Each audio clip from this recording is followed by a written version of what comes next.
disons ceci, depuis l'arrivée du gouverneur Crispin Mukendi à la tête de la province, beaucoup de journalistes se plaignent. Beaucoup de journalistes disent qu'ils sont victimes de dérapages, des propos désobligeants de la part des services du gouverneur, de son entourage, et même ceux qui ne sont pas journalistes, qui ne sont pas chargés de communication, ils s'intéressent à ce que font les journalistes.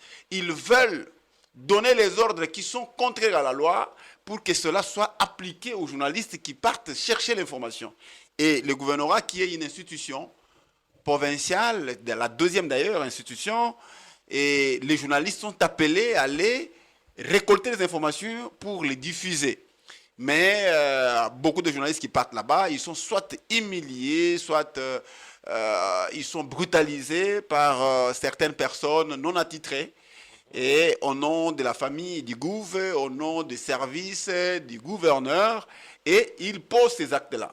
Et dernièrement, c'était les jours où le vice-gouverneur, le vice-premier ministre, ministre de la Défense, est arrivé dans la ville de Chikapa. Beaucoup de journalistes ont vu leur matériel de travail, des reportages, être confisqués par des individus. On parle du parsec du gouverneur, on parle de certains membres de sa famille, on parle des autres personnes qui ne sont même pas membres de la cellule de communication. Et on a pris des téléphones. Les informations que j'ai eues, il faut les vérifier. On m'a dit que ces gens qui avaient confisqué les téléphones, ils ont même décidé de formater. Ils ont dit qu'ils devraient d'abord formater ces téléphones avant de les remettre aux propriétaires. Comment vous analysez cette situation? Janderson, vous êtes journaliste.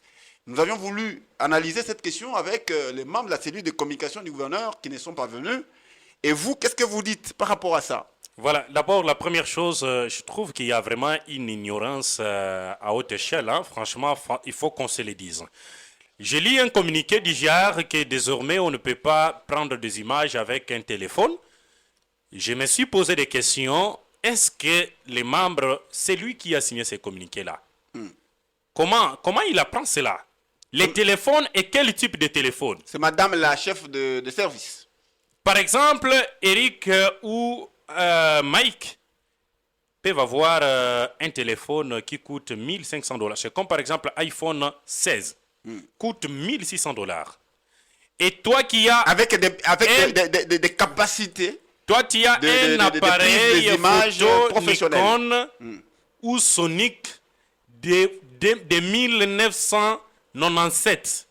Tu estimes avoir pris une bonne image plus que celui qui a le téléphone iPhone 16 ou le téléphone Samsung Fold 6. Je me pose des questions, ça c'est quoi aussi? Et la deuxième chose, interdire aux journalistes d'accéder à l'information, c'est violer, en tout cas, c'est violer... C'est une violation grave de la loi. Et ça ne peut pas s'expliquer. On devient prédateur de la presse. Voilà. Même le chef de l'État, on a vu des journalistes en train de filmer. Vous êtes là, vous savez qu'avec le numérique, on peut avoir les téléphones en train de faire les directs sur YouTube et sur Facebook. Comment on peut interdire aux journalistes d'utiliser son matériel? Et c'est pour quelle fin? Ces journalistes-là viennent couvrir l'information, parfois ne reçoivent rien de la cellule de communication, ils ne font que leur travail. Qui est censé vendre la bonne image du gouverneur? Ce sont les membres de la cellule de communication. Qui sont censés avoir de très bonnes photos et partager aux autres journalistes. Non, on a pris de bonnes photos qu'on peut partager avec vous. Est-ce qu'ils le font? Parce que moi, je n'ai jamais eu, parfois, pour publier un article du gouverneur, soit je dis ceci, le fait d'abord, le fait de brutaliser les journalistes pendant qu'ils étaient, pendant l'exercice de leur travail, en plein reportage, en pleine récolte des informations, il y a des cuidames qui viennent et ils prennent le téléphone, ils prennent les caméras et ils les brutalisent. Et donc vous trouvez ça normal? Je demande au gouverneur quand même de rappeler tous ces agents, parce que le pouvoir d'attribution, ce n'est pas parce que moi je suis proche du gouverneur que je dois faire le travail de Francis Kabongo, faire le travail d'Eric, faire le travail d'Albert Mouata. Le gouverneur a une cellule de communication, il doit quand même avoir des conseils. Comment les journalistes se comportent. On ne va pas interdire à un journaliste d'utiliser son matériel et les brutaliser en pleine manifestation.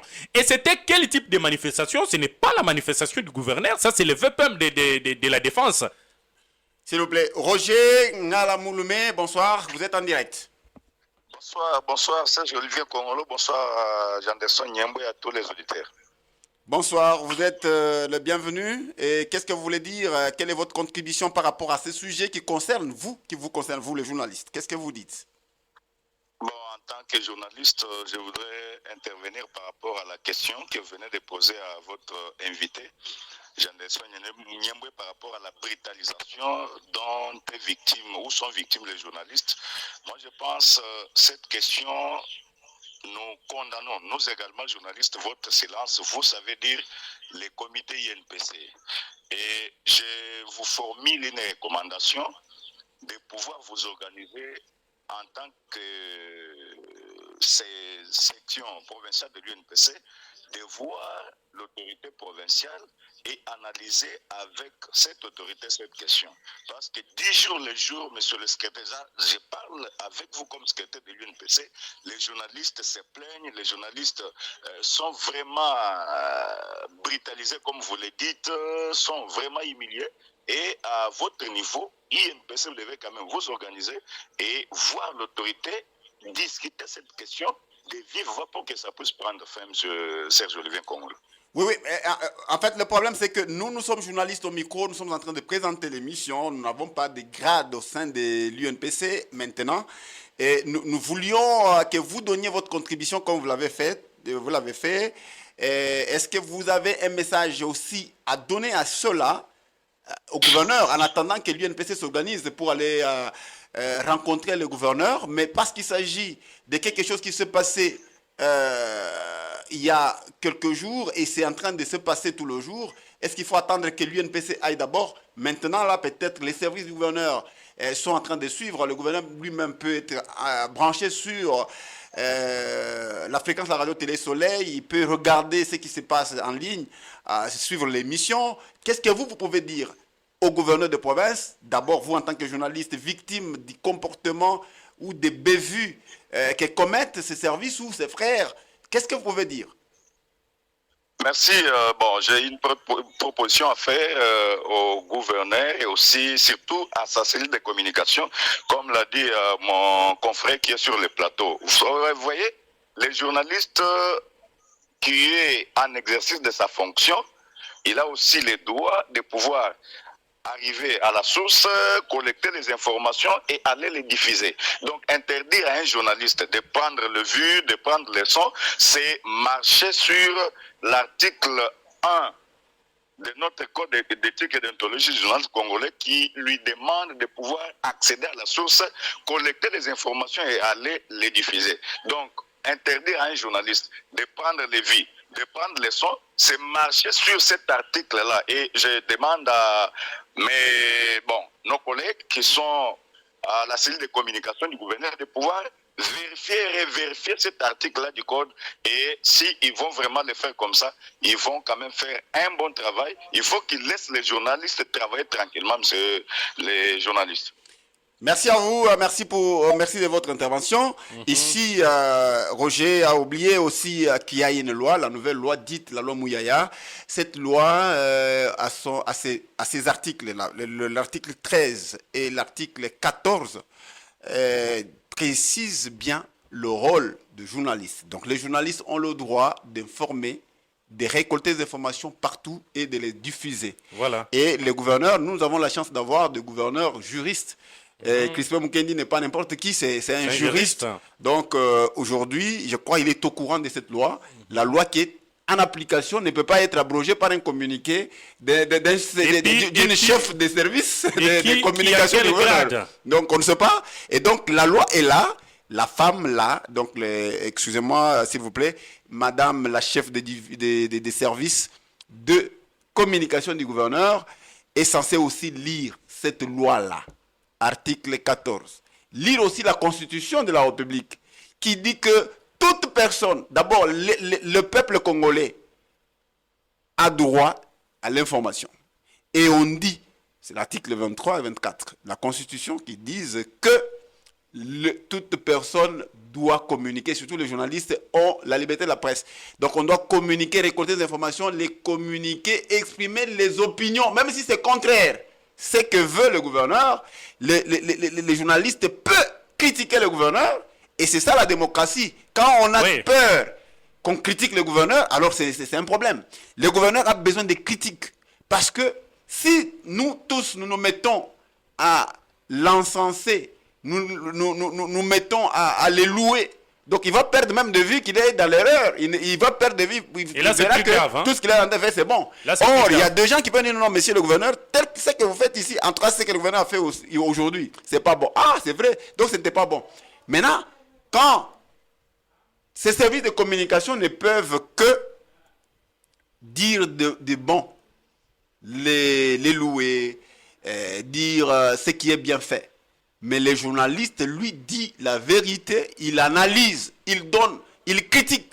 Et c'est ça le rôle des journalistes. Donc lorsqu'il y a un groupe de gens qui se liguent, qui se dressent contre les journalistes, qui donnent les informations, qui viennent prendre les images dans des manifestations publiques, c'est grave alors. Voilà. Donc nous pensons que... C'est plus grave. Je partage les points de vue de Roger. Ouais. Et il est consterné comme moi et comme tous les journalistes d'apprendre qu'il y a certains d'entre nous humiliés tous les jours, malheureusement par des non-journalistes. Et je me pose des questions. Tous ces gens qui sont au cabinet du gouverneur, sont-ils venus pour humilier les journalistes? Pour quelle fin? Est-ce que c'est ça l'objectif, en fait? On parle souvent du Parsec, on dit que le Parsec est très brutal là-bas, et lui, il ne tolère personne. Lorsqu'on est Parsec, les rôles, on n'est pas policier quand même. On n'est pas policier. Ouais. Et on doit comprendre ce qu'on est venu faire. Ou soit on ne comprend pas dans quoi est-ce que nous nous retrouvons. Et là, moi, je me pose des questions. C'est la seule façon de vendre l'image du gouverneur. Lorsque vous humiliez les journalistes, est-ce que le gouverneur n'est-il pas au courant de tout ce qui se passe à son entourage? Parce que ça commence comme ça. Lorsque ça va se dégrader, ça sera plus tard. Parce que les journalistes ont tous les moyens. On ne peut pas les contourner, hein? Même ont tous les moyens de dire qu'on n'attaque pas le gouverneur, mais nous le mettons en embargo. Donc on ne diffuse plus tout ce qui est lié au gouverneur, toutes les activités du gouvernorat, à travers nos médias, parce que la plupart sont... mais on ne peut pas arriver à cette situation très extrême. Moi, avant d'en arriver, il faut d'abord qu'on doit rencontrer le chef pour parler avec lui. Voilà, c'est pourquoi Roger vous demande... Il y a d'autres personnes qui font des choses à l'insu du gouverneur. Le gouverneur n'est pas au courant. Voilà. Mais parce que nous en parlons, je crois que l'INPC pourra initier une démarche pour rencontrer le gouverneur et lui en parler des Voilà, et lui faire voir toutes ces humiliations, parce qu'il y a moins je pense, c'était le jour que le ministre de la Communication était ici. Lors de ce jour. Oui. Je vis certains journalistes humiliés à la porte et je me suis posé des questions. De quel droit? Un journaliste n'est pas un petit monsieur qu'on a ramassé dans la communauté. On dit journaliste d'abord, c'est un intellectuel, quelqu'un qui a fait ses études. Il est d'ailleurs la lampe témoin de la démocratie dans un pays, donc c'est pas quelqu'un qu'il faut brutaliser. Je ne peux pas accepter que soit un licencié ou gradué aussi qu'il soit, et puis Mimili en plein exercice de ma profession, je ne peux pas accepter. Et tout ça, ça peut avoir des conséquences plus loin. Il fallait que le gouverneur trouve un moyen de rappeler tous les agents qu'il a... à l'ordre. Voilà. Et savoir qu'est-ce qu'on doit faire. Tu es Parsec, est-ce que tu peux t'occuper de tous les documents du gouverneur, t'occuper quand même de certaines attributions. Voilà. Et c'est ce qu'on appelle, on fait qu'est-ce qu'on fait? Donc on ne sait pas finalement ce qu'on doit faire. Oui. À côté du gouverneur. C'est ça qu'on appelle... Tu es Parsec, tu es là pour prendre des notes. Ce n'est pas pour avoir le téléphone des gens. Le vrai mot, c'est du saupoudrage. Saupoudrage. C'est du saupoudrage. Il y a d'autres... On fait quoi? Voilà. Toi, tu es par exemple parce que moi, je dois régler un compte avec... J'ai un compte à régler avec Mike et je suis Parsec que je l'humilie. Ce n'est pas normal. Et rappelez-vous, je voulais prendre le cas du confrère qui a été humilié au stade. Le matériel ravi, alors qu'il fait la communication d'une autre autorité d'ailleurs qui était à l'honneur pendant la cérémonie. Moi, je suis venu accompagner par exemple un commandant de la PNC, un commandant régiment, et c'est le Parsec du gouverneur qui vient me ravir la caméra. Parce que soit on doit avoir, on a des petits problèmes. Il faut qu'on quitte ce stade-là. Merci. De Merci. ne pas agir avec plus d'émotion. Merci Et c'est beaucoup. pourquoi je réitère la demande de la de Roger de constituer une commission, la commission qui peut rencontrer le gouverneur, d'abord lui faire voir tout ce que les journalistes subissent. Non, non, s'il te plaît, avant que vous disiez ça, est-ce que c'est parce que dans cette cellule-là, il y a quand même des gens qui ont travaillé beaucoup, qui ont de l'âge dans la profession, qui ont communiqué. Vous voyez les gens comme Francis Kabongo, qui est là voilà. depuis Manyanga, depuis Mpieme plutôt. Et il est là aujourd'hui avec Crispin. Vous avez les gens comme l'Éric Moussamba. Vous avez Eric était avec... avec même oui. Mpieme, oui. Oui. Et il y a aussi d'autres qui sont là, qui connaissent la profession.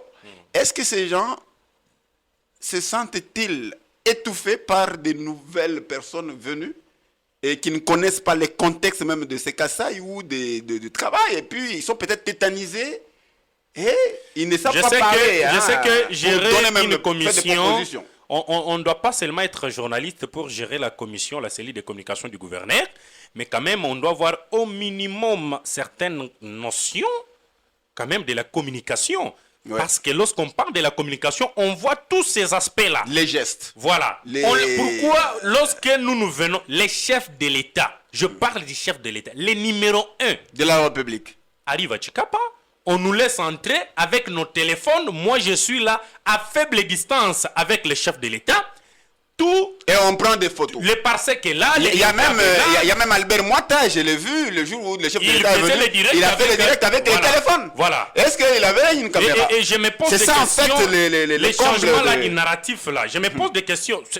C'est motivé par quoi on vise un groupe de journalistes. Donc madame la chef de service doit changer sa façon de travailler. Moi, je conseille, c'est juste un conseil. Hein. Dans cette cellule, il y a des journalistes. Je lui demande de poser quand même des questions aux journalistes avant de prendre n'importe quelle décision. Merci beaucoup. Merci. Vous avez les journalistes maintenant, vous qui êtes souvent, qui partez au gouvernorat pour récolter des informations, qui partez sur le terrain.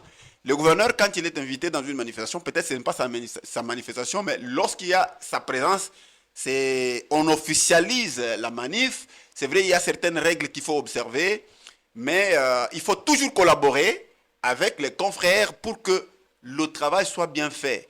Parce que je t'ai entendu dire que les journalistes, lorsque vous voulez les contourner, vous n'allez pas bien réussir. Parce que le journaliste, s'il te plaît que je termine, un journaliste peut être à Kinshasa. Tous les journalistes qui sont à Kinshasa qui publient les informations concernant les gouvernements, concernant le Kassai, est-ce qu'ils sont avec vous sur le terrain? Non. Est-ce qu'ils prennent les photos que vous avez là? Non. Vous voyez les gens, il y a d'autres journalistes qui sont même à l'étranger qui publient des informations vraies. Mais le journaliste a des tactiques, il a des techniques, il a des astuces pour créer des sources d'informations, même au gouvernorat là. Et les sources qui peuvent commencer à donner des informations à ces journalistes qui est dehors. Et vous serez surpris que le journaliste qui n'est pas avec vous commence à publier les informations et que vous-même dans la cellule de communication dont vous n'êtes pas au courant. Donc il faut collaborer. Un élément, c'est l'insouciance de l'INPC face à tout ce qui se commet à l'endroit des journalistes. Il ne faut pas seulement attendre recevoir des plaintes des politiciens que Mike, Fabien ou tel autre journaliste a violé telle loi, il a dit ceci, il a diffamé, mais aussi vous êtes là, pas vous, parce qu'ici vous êtes présentateur de l'émission INPC, pour protéger quand même certains intérêts des journalistes.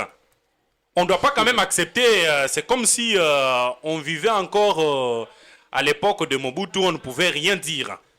Et ça, on le dit encore au départ, qu'il fallait que l'INPC ouvre l'œil et se constitue en commission, même petite commission restreinte, pour voir le gouverneur et lui dire que ce que tes collaborateurs réservent comme réaction aux journalistes, constitue une violation flagrante de la loi, des lois du pays. Beaucoup de lois d'ailleurs. Voilà. Donc, on ne doit pas, parce qu'on connaît un journaliste à quel est, on se dit d'ailleurs ce petit-là. Non, il est journaliste. Des journalistes. Il est journaliste. Je crois que c'est acté. Le président de l'UNPC, Marc Laurent Chimangambouyi, que je salue, est en train de suivre. Il a suivi les. Et moi, je l'ai dit, s'il ne le fait pas, nous, Nous, journalistes, Qu'est-ce que nous, vous allez journalistes, faire? Attention, nous qui écrivons... s'il vous plaît, attendez. Je ne vous laisse pas proférer des menaces contre le président de l'UNPC. Attention. Donc sinon, vous serez sanctionné. Non, Donc, je fais s'il vous plaît. juste un peu de pression sur Non, le non, président. il n'y a pas de pression. Les pressions sont exercées sur le gouverneur. Le gouverneur doit savoir qu'il est il n'est pas seulement pour cette cellule de communication. Franck Badibanga, s'il vous plaît, accorde-nous quelques minutes, nous terminons. Et lorsque... Oui, 10 minutes. Donc, les gouverneurs doivent savoir que depuis qu'il est là, il est le gouverneur les moins attaqués par la presse. Depuis qu'il est là. Parce qu'on a vu Mpieme être attaqué de fond en comble, aucune réaction. Voilà. Depuis tout son mandat. Je profite de cette occasion pour féliciter vraiment Maître Dieudonné Piémé. Qu'est-ce qu'on n'a pas dit contre Mpieme? C'est un pacificateur. Franchement, on a tout dit sur lui, mais sa réaction a dit beaucoup. Voilà. Donc Piémé avait aussi sa famille ici. Voilà. Il ne faut pas montrer que c'est le gouverneur seul, Mukendi, qui a sa famille ici biologique, qui doit commencer à mettre à mal et à indisposer les journalistes. Non, c'est pas Mukendi est gouverneur, il n'est pas votre grand frère ici. S'il était grand frère, vous l'attendez chez vous à la maison. Ici, c'est au gouvernement de la province, c'est officiel, c'est une institution publique de l'État. Et quand les journalistes partent là-bas, c'est comme les gens en train de travailler, en train de récolter des informations pour diffuser pour la population. Donc ils ne partent pas là comme petit frère du gouverneur, ils ne partent pas là comme cousin. Et le gouverneur ne vient pas là-bas comme, je ne sais pas, grand frère de quelqu'un. Il est là comme gouverneur de province, il engage la province au nom du chef de l'État. Et donc, même quand on critique le gouverneur, on le critique parce qu'il gère la province.